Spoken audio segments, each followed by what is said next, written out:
Since the beginning of the Russian invasion of Ukraine, Europe has paid 50 billion euros to the Kremlin in payments for Russian oil and gas.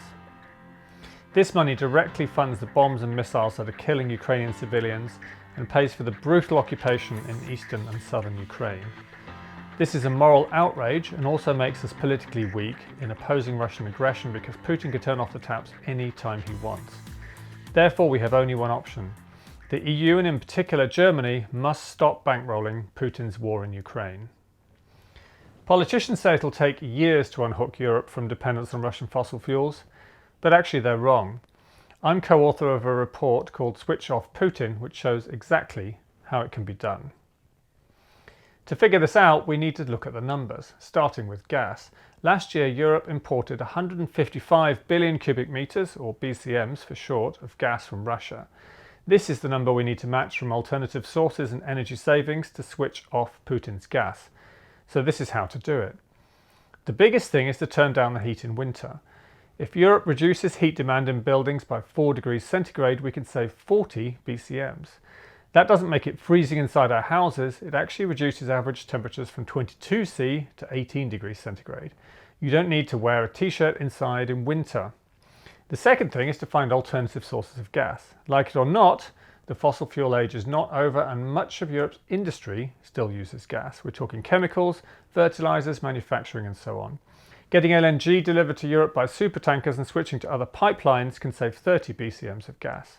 The next biggest slice comes from nuclear, in particular from France.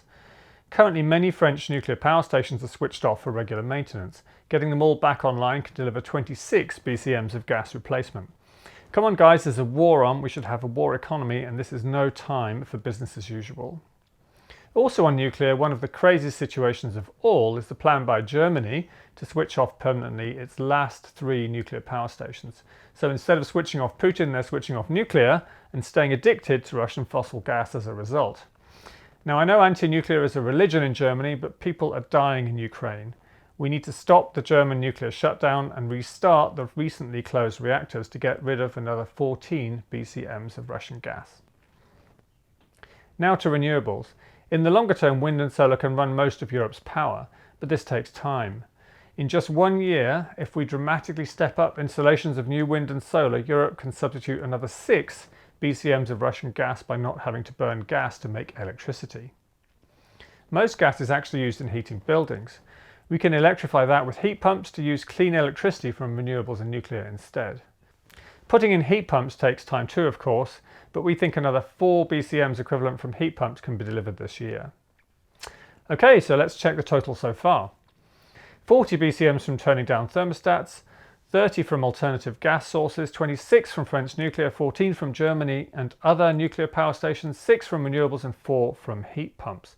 That gives us 120 BCMs. It's good, but we're not there quite yet. We have to displace 155 BCMs to get rid of all Russian gas. So there's 35 more to go, and this is where it gets really hard. Now, I'm a climate writer and campaigner, and I've spent years working to eliminate coal. Coal is the worst fuel for the climate, and it kills thousands from air pollution. But for 1 year only, to switch off Putin's gas and keep the lights on at the same time, we will unfortunately have to go back to coal to replace gas in electricity generation. This is bad for the climate if it continues for longer, but with all the energy savings we propose, we should still hopefully have a net drop in carbon emissions. So, gas to coal gives 22 BCMs. That leaves 13 more to go. Another difficult choice is to burn oil instead of gas in power stations. Again, this is only for short-term emergency use in the war, but it gives 6 BCMs. And finally, to make up the final grand total of 155, we get another 7 BCMs from curtailing gas to industry. And there we are. With all these measures, we can switch off Putin's gas entirely, starting right now. No more money to the Kremlin, no more of our gas bills paying for Russian war crimes in Ukraine. But we still have to think about oil. The G7 has committed to getting off Russian oil, but they don't say when, except that it's to be done in a timely and orderly fashion. But things aren't timely and orderly in Ukraine, and we need to ban Russian oil in Europe now. Russian exports of oil to Europe before the war were 4.5 million barrels per day, and oil earns even more money for Putin than gas, 100 billion euros last year alone. To displace all this oil, we have only one option. we must reduce demand. Our report proposes eliminating all internal and business flights in Europe and replacing this with train travel. We also suggest banning all car use in cities and making public transport free for everyone. We must also reduce speed limits and adopt electric cars more. And we need windfall taxes on the oil companies that are currently making vast profits from high oil prices while consumers suffer. Now, I know all this sounds like a huge sacrifice. If you don't like it, write to Angela Merkel, Gerhard Schroeder and all the other politicians in Europe who sold us out to Putin over so many years. They made a fossil-fueled Faustian bargain with the Russian dictator, and now we all have to pay the price. Fortunately, European citizens have more moral fibre than their political leaders. Polling data we carried out for this report shows strong support for all the measures I've just outlined. Across all of Europe, nearly 70% of people want an immediate ban on Russian oil and gas. Only 15% disagree and want us to stick with Vladimir Putin's fossil fuels. People also strongly support switching to clean energy to get off Russian gas and oil.